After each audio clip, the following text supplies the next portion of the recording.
because they might be giants doing a cover of one of the more famous campaign election songs from the 19th century, in which, in the election of 1840, William Henry Harrison does become our 9th president.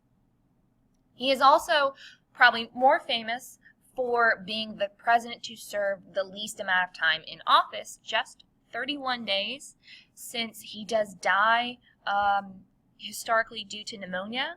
However, new research suggests that it may have been an infected water supply, and he actually died from internal organ problems like digestive issues, gastroenteritis.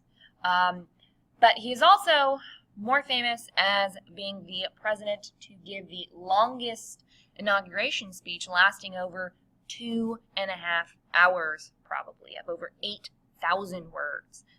I tried reading it. You don't really want to read it because it is quite boring. But let's dive into a little bit about his early life, some contemporary issues, and then grade him on domestic and foreign policy. Early life, he was born to a planter Virginian family, very, very wealthy. His family was close with the Washington family as well. His father does sign the Declaration of Independence. So this is in contrast to how he is portrayed in the election of 1840, which we're going to get to. He was college educated and did study pre-med, but then once he graduates college, he changes gears and he becomes and makes his name as a Native American Indian fighter. He does rise to Major General of the United States Army, winning at both the Battle of Tippecanoe, in which he gets his name, and finally defeating Tecumseh and his brother, the Prophet, in the Battle of the Thames during the War of 1812. After that, but before he becomes president, he is also the governor of Indian Territory, that's the Old Northwest, and he does serve as both congressman and senator from Ohio as well.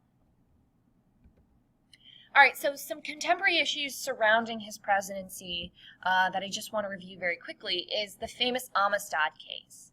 This was the case where there was a slave revolt upon a Spanish ship, the Amistad, off of Cuba. They were sailing around Long Island, and a U.S. ship sought to restore order. This case was argued by John Quincy Adams on the side of the African slaves suing for their freedom before the Supreme Court. And during William Henry Harrison's presidency, the Supreme Court issued their ruling in which they favored the African Americans and ordered them to return to Africa. So this is kind of a demonstration of the increasing power of the abolitionist movement and the questioning of this is a scheme brought up by the abolitionists, by the Southerners, pro-slavery Southerners. Another issue is the rise of nativism. This is when you have the first big wave of immigration coming through. So the Irish and the German.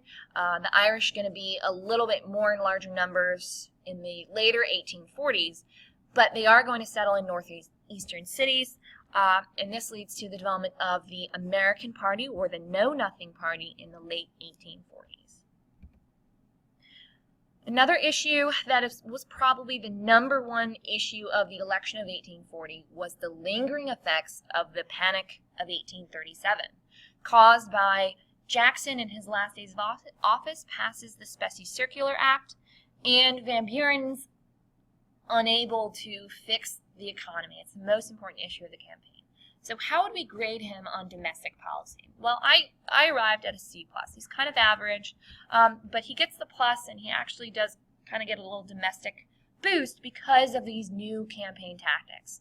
This is also when you have one of the highest voter turnout rates of 80% of those who could vote, white males, in American history. Remember, no women can vote, and also no African Americans can vote. But the election of 1840 really marks a change in how presidential candidates actually campaign for their presidency to win their party's nomination. New slogans, the Hard Cider campaign, and portraying William Henry Harrison as one from humble backgrounds, and he lived in a log cabin, so to speak, which wasn't actually true. Another domestic policy, which was kind of carrying on the legacy of George Washington, was that he didn't really believe in having a strong executive power. He says it in his inaugural speech that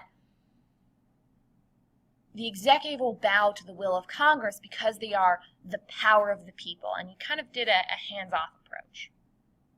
And the last thing is that the Whigs, their number one issue to restore the American economy or to help bring it out of the Panic of 1837 was to recharter the Bank of the United States. And if you recall, that was killed by Andrew Jackson. And Harrison, one of the reasons why he was actually chosen to be president by the candidate was because he was a pro-banker. He wanted to restore it. We obviously know that doesn't happen, which is why we have more severe economic panics throughout the remainder of the 19th century. Foreign policy, he really does nothing, and that's because in 31 days, he didn't really talk with any countries whatsoever. I do want to bring up the issue of Texas.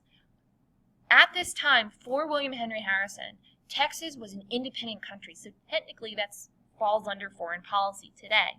I bring it up because it's later going to be annexed by John Tyler.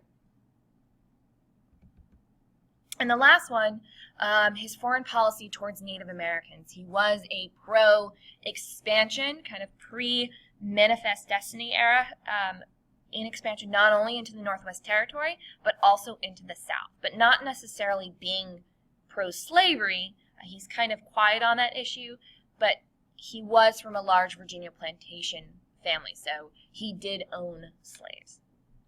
All right, that wraps it up for William Henry Harrison, guys. Hope you have a great day.